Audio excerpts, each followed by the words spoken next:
Good evening and welcome to the Gender Speaker live show, where tonight I'm going to be talking about LGBT plus History Month coming up next February. So we'll have a little look at what that's all about, what it means, and why you need to be thinking about it now.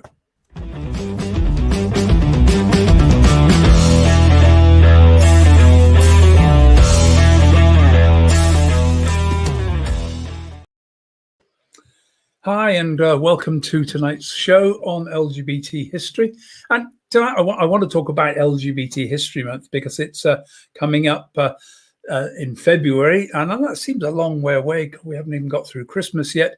Last week was Transgender Awareness Week, finishing on Friday with the Day of Remembrance. Now,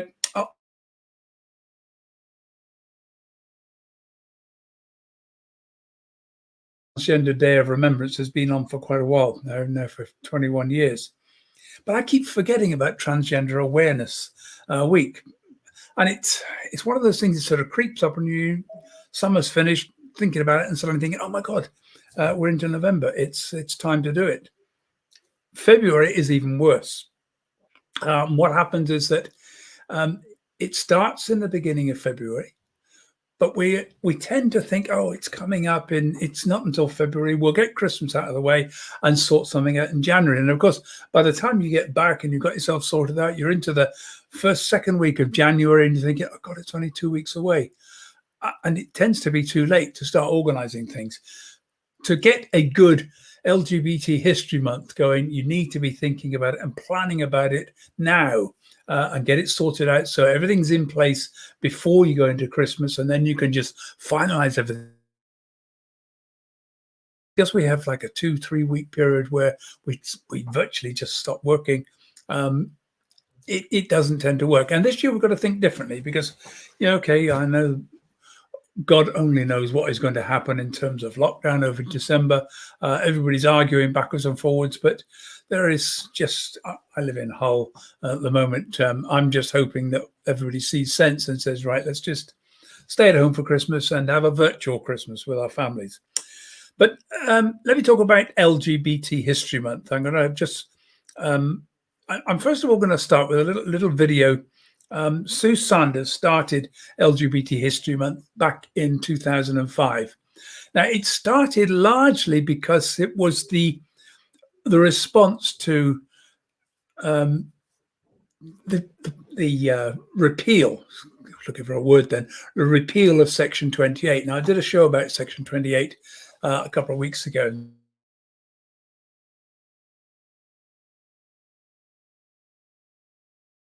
About LGBT History Month issues, especially schools.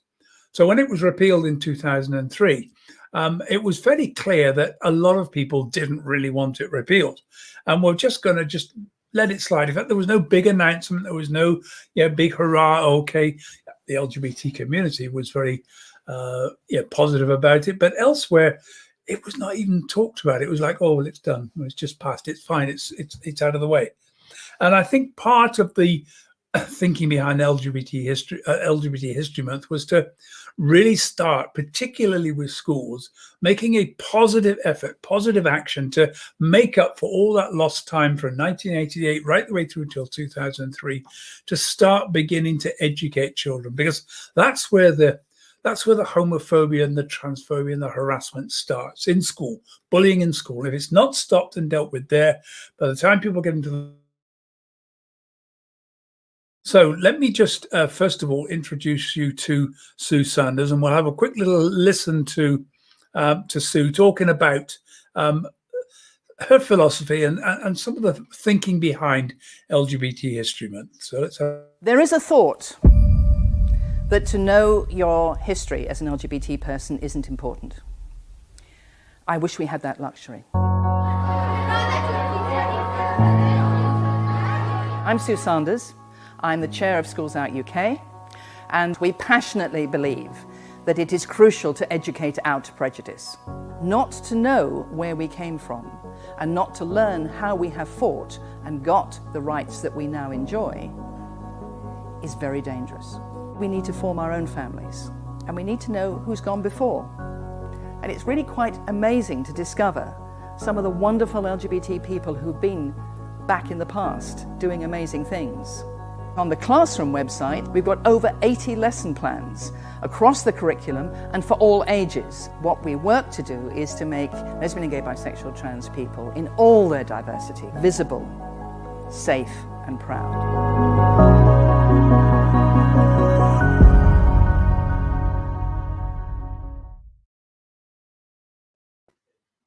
So that's a little bit about the sort of the background behind it. It's a very initially very focused towards schools, and still is. Lots and lots of lesson plans and lots of things. And I hope that if you're listening and you're from a school, that you'll be thinking about the ways in which you can start to make LGBT history month a really big part of everything going on in the school. And there are so many ways in which you can do that. If you take it, maths. One of the most famous of all the gay icons, if you like, is Alan Turing, the man, probably without whom we may have struggled to even win the war, because he's the one who cracked the German cipher codes after the war, because he was gay. But there are lots and lots of people in every single walk of life. There are gay icons. There's lots of gay people in art, in history, in literature. So in almost every lesson within school, there is a way to be able to bring LGBT history alive, no matter what the particular topic, by focusing on some of the work of some of those icons. So lots and lots of ways to be able to bring it in, but also in organizations. We can do all sorts of things within the organizations to start making LGBT visible for that 1 month, just making everybody think about it a little bit and become aware of it, become aware of the need to tackle homophobia, to tackle harassment, to just get people more accepting, accommodating and inclusive of people from an LGBT and non-binary background. Let's have a quick look at a few slides just to sort of get some sense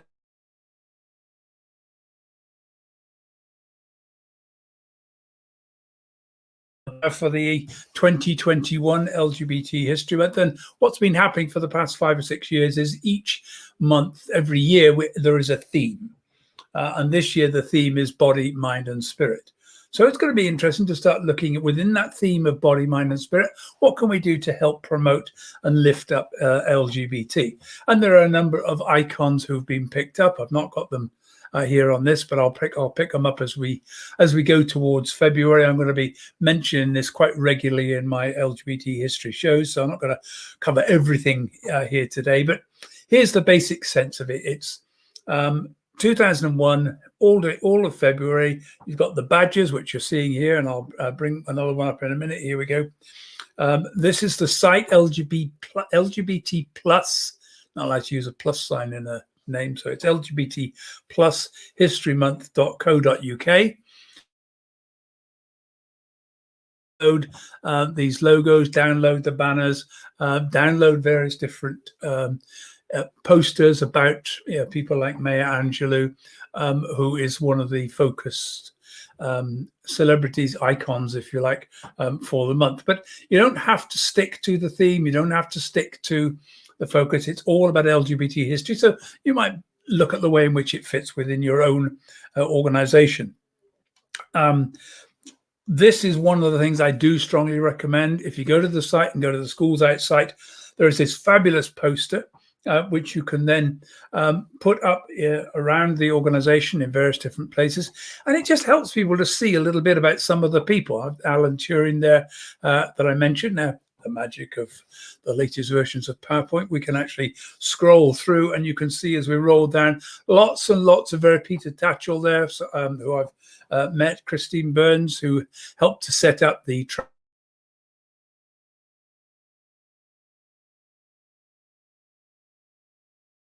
legally, a whole range of different people here who've been, playwrights, and Sue Sanders herself who set this up. Tom Daly, who's icon from the 2012 Olympics. Whole variety of people that you can,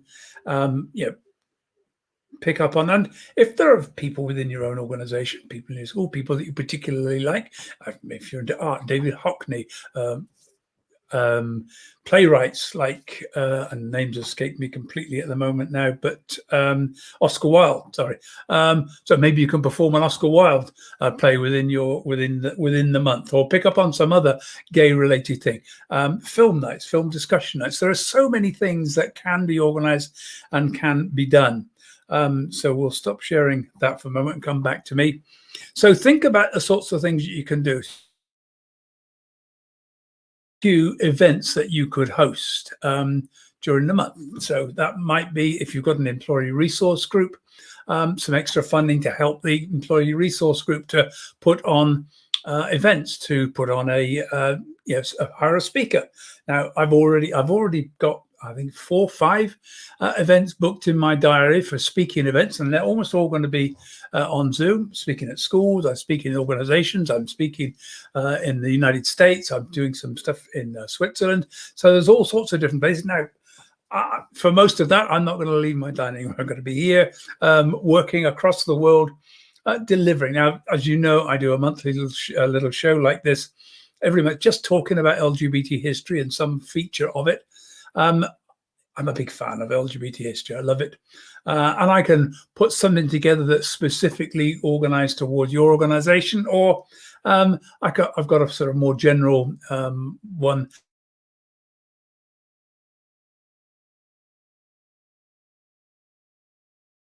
People started with Henry VIII and sort of built through there, but there's so much rich history of what happened right the way through from the 16th century right the way through to now, and before. Joan of Arc. Think about Joan of Arc, burned at the stake for what? For dressing as a man. Yeah, that's the thing that people often don't know.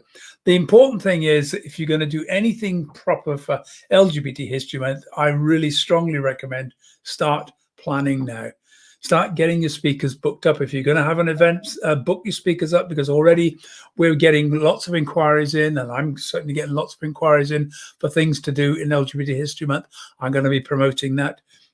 Schools wanting me to do general stuff and bring some history into it, whole range of different things. So if you'd like to hire me, you can check out speaker.com. Come on, talk to me. genderspeaker.com. You'll find the form there that you can submit just to give me some details about what you're looking for, and I'll be in touch with you to sort that out. Or alternatively, just drop me an email directly at ricky@rickyarundel.com, and we can talk about it, how I might be able to help. There are lots of other people. I'm not suggesting it's just me. There are loads of people around, but of course I would like to work with you.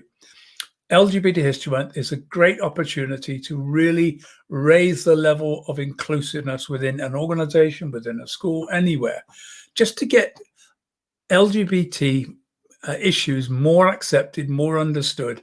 And there's bags and bags of opportunities. Don't forget to check out the LGBT History Month website.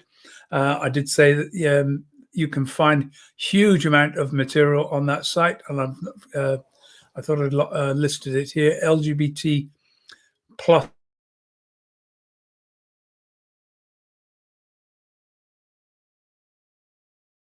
it. It's